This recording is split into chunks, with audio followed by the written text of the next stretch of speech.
నాంపల్లిలోని BJP రాష్ట్ర కార్యాలయంలో మీడియాతో మాట్లాడుతున్న MLC Shri C Anjireddy. Media మిత్రులకు నమస్కారం.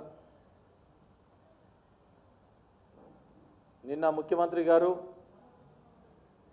ఓట్లు కొనుగోలు విషయంలో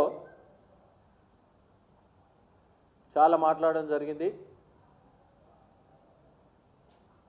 అసలు ముఖ్యమంత్రి గారు పంట ఎంత వస్తుంది, రివ్యూ మీటింగ్ ఎప్పుడు పెట్టారు, ఏ మంత్రి అయినా రివ్యూ మీటింగ్ పెట్టేసి 10 జిల్లాలకు ఇన్ఛార్జ్ మంత్రులు పెట్టారు కదా, కోఆర్డినేషన్ మీటింగు.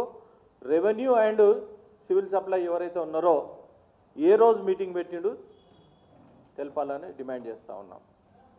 అదేవిధంగా మన తెలంగాణలో ఎంత పంట వస్తుంది, కేంద్రం ఎంత కొంటా ఉంటుంది, రైతుల దగ్గర మనం ఎంత కొనాలి, ప్రతి ఒక్కరు ఏది అవసరం ఉన్నా కానీ అది ముందే ఎస్టిమేషన్ ఉంటుంది. ఆ ఎస్టిమేషన్ ప్రకారము 100% మనం పర్చేజ్ చేయాలి. ఒకవేళ వీళ్ళు ఇంత క్వాంటిటీ కొంటే ఇంత క్వాంటిటీ కోసానికి మనం రిప్రజెంటేషన్ ఎప్పుడన్నా ఇచ్చినామా? ఒక్కసారి ప్రహ్లాద్ జోషి గారు వచ్చినప్పుడు కృష్ణాపురాయిలో మీటింగ్ జరిగింది. ఆ మీటింగ్కు ముఖ్యమంత్రి గారు వచ్చారు, ఉత్తమ్ కుమార్ రెడ్డి గారు వచ్చారు. అదేవిధంగా మేము కూడా పోవడం జరిగింది. ఆ రోజు ఒక మీటింగ్ జరిగింది. ఆ మీటింగ్లో సరే మీరు ఏం మాట్లాడారు, మాకేం అవసరం ఉన్నాయి కేంద్రం నుంచి,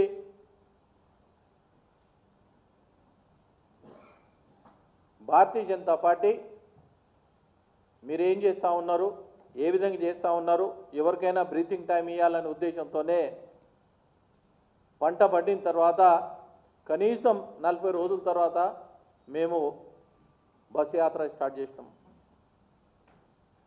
రాష్ట్ర అధ్యక్షుని ఆధ్వర్యంలో, రామచంద్రరావు గారి ఆధ్వర్యంలో, అదేవిధంగా బీజేఎల్పీ లీడర్ అయిన మహేశ్వర్ రెడ్డి గారి ఆధ్వర్యంలో ఎమ్మెల్యేలు, ఎమ్మెల్సీలము, ఎంపీలు కూడా బస్సు యాత్ర స్టార్ట్ చేయడం జరిగింది.